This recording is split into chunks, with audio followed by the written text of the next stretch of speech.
thank you for joining us on this historic evening as the new King of Great Britain, Canada, and other Commonwealth nations vows to continue the life of service established by his mother over 70 years ago. King Charles III addressed Britain and the world today, just a day after the death of the Queen and just a day after becoming the reigning monarch. He gave an emotional address to a nation and a worldwide audience still coming to terms with the passing of Queen Elizabeth and the grief over her loss. Al Sweeney has been following the story today and has this report. I speak to you today with feelings of profound sorrow. Just a day after the Queen's death, King Charles delivered a video address praising his mother as an inspiration and saying he shares the sadness and sense of loss expressed by many.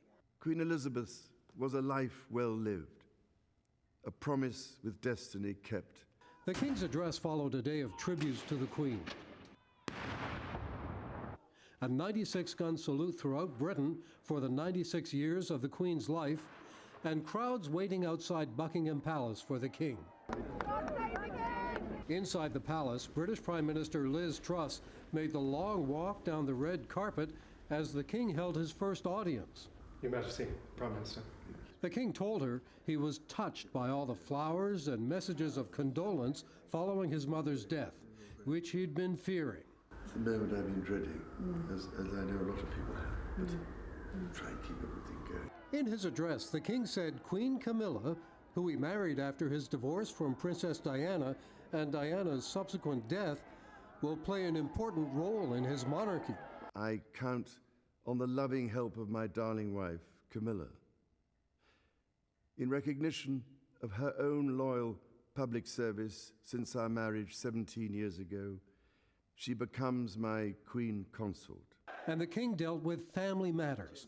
He announced that Prince William, next in line to the throne, is now the Prince of Wales, a title that has to be given by the monarch. Today, I am proud to create him Prince of Wales.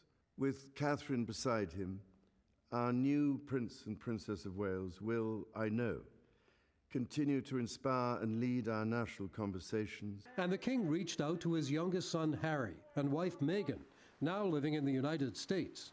I want also to express my love for Harry and Meghan as they continue to build their lives overseas. The King also made a promise to all of his subjects around the world and Britain's constitution that limits the monarch's power. I too now solemnly pledge myself, throughout the remaining time God grants me, to uphold the constitutional principles at the heart of our nation.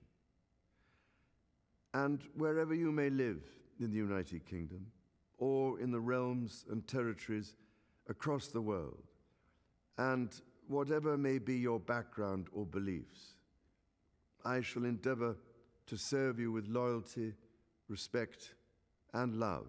McMaster University historian Justin Volk says the King's speech hit all the right notes. It was this very effective mix of anchoring himself in the traditions of the past and the things that had made his mother's reign so successful, but at the same time, it started to point towards the future on an optimistic note, hopeful note, one that promoted the idea of diversity, inclusivity. The King ended his address by saying his mother's inspiration will sustain him in the days ahead.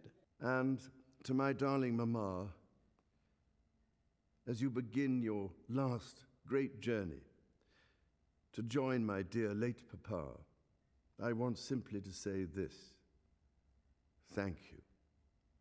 Thank you for your love and devotion to our family and to the family of nations you have served so diligently all these years. May flights of angels sing thee to thy rest.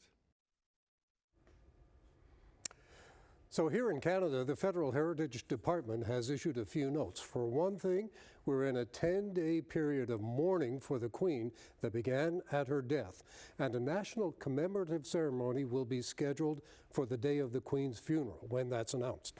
Also, King Charles III is now the King of Canada. He became king on the Queen's death. Nothing further has to be done, although there may be some official proclamations from Ottawa. And for most people who've sworn allegiance to the Queen or have legal documents involving the Queen, they're still good. In most cases, it will transfer to the King because the allegiance is to the monarch. Phil?